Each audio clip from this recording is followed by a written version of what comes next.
President Garrison joins us now from our Morgantown studio. Mr. President, welcome. Glad you're with us. Thank you, Beth. I appreciate it. So, you having any fun yet?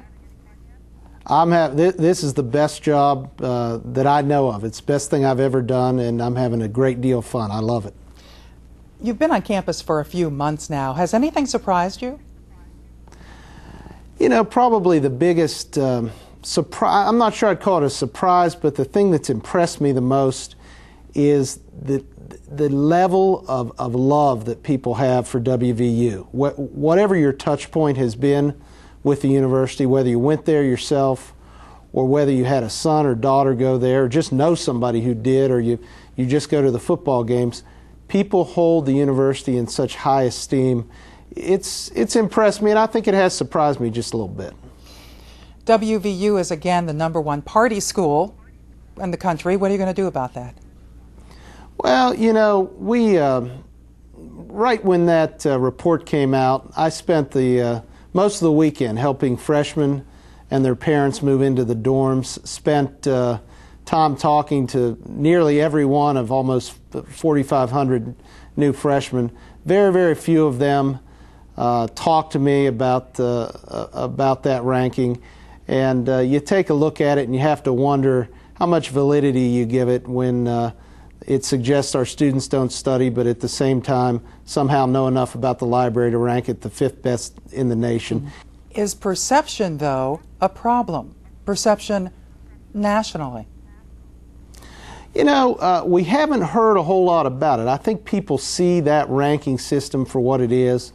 All the people who have contacted us have said, boy, that's not the WVU we know. And so it's not as much a concern that that's a reality, but the perception. But we're doing a lot, I think, in everything we are nationally to thwart that perception.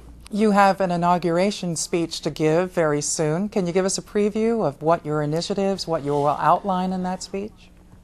Well, we talk a lot about the university and what the university means to the state. I am honored and very flattered to have this opportunity. There have only been 22 of us in the history of WVU, and it's been around for 140 years.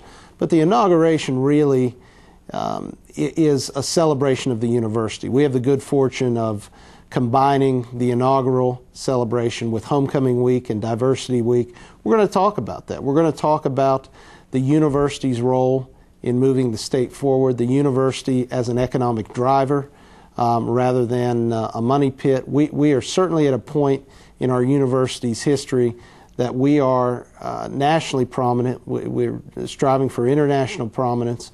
And we're going to talk about a university that has become more and more independent, yet still wants to serve and needs to serve the needs of the state as a land-grant institution. Very important. You have previously said it might be time to slow WVU's enrollment growth. Why? Well, we have strategic planning at WVU, great foresight when you do that. We have a 2010 plan that suggests the goal on the Morgantown campus for student enrollment will be 28,500 by the year 2010. My estimation, our folks tell us, we'll probably hit that in 2008. If not, we'll certainly hit it in 2009. Point is, we're going to meet that goal before 2010. I think we need to take a look at our facilities. We need to take a look at our faculty-student ratios. We need to take a look at how many dorms we have. Really everything about the university before we decide to grow it a whole lot more. What will you take to the legislature this year? Do you have any priorities? Certainly the biggest priority for me as president and for WVU is getting the faculty and staff salaries up to nationally competitive levels. We took a nice step toward that at the beginning of September under the leadership of our Board of Governors to approve the largest pay raise, 5%, since 1993. We're very proud to do that. It's a nice foundation. Doesn't get us to where we need to be. We need to be really competitive with those institutions that are in our area and in the SREB.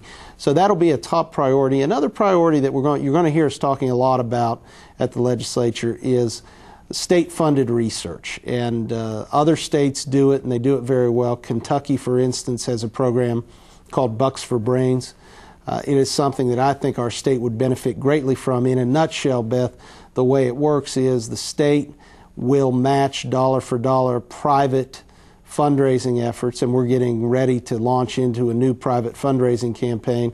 We'll match dollar for dollar those monies that are raised that are put toward development-related or research-related endowments. So it's a very exciting possibility for West Virginia. How much do you think you'll need from the legislature?